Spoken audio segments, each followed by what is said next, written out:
Decision point. See, Joshua was the kind of man that confronted the people. He told them, you guys are not doing well. You need to make a choice here. You need to decide what you're going to do. He's confronting them.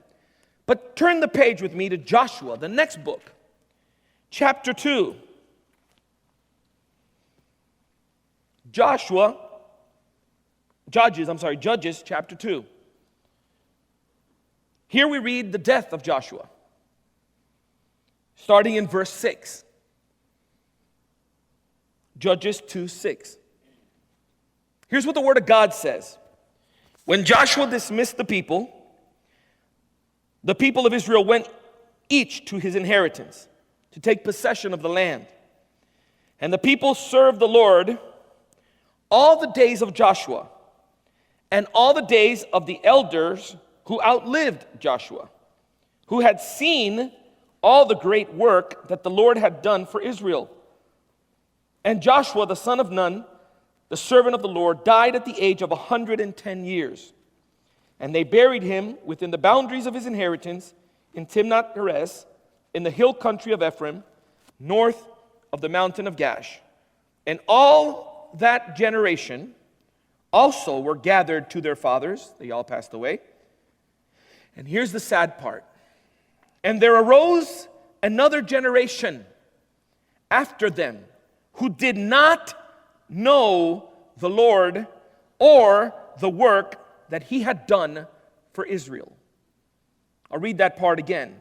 And there arose another generation after them who did not know the Lord or the work that he had done for Israel. This is what happens to a generation. This is what happens to a culture when one generation fails to know it, live it, and share it. Joshua had seen the glory of God. Joshua had witnessed the incredible power of God at work for Israel. He had commanded the people and had conquered the land. So how come when Joshua and his generation dies, another generation rises who does not know God? Think about that for a minute.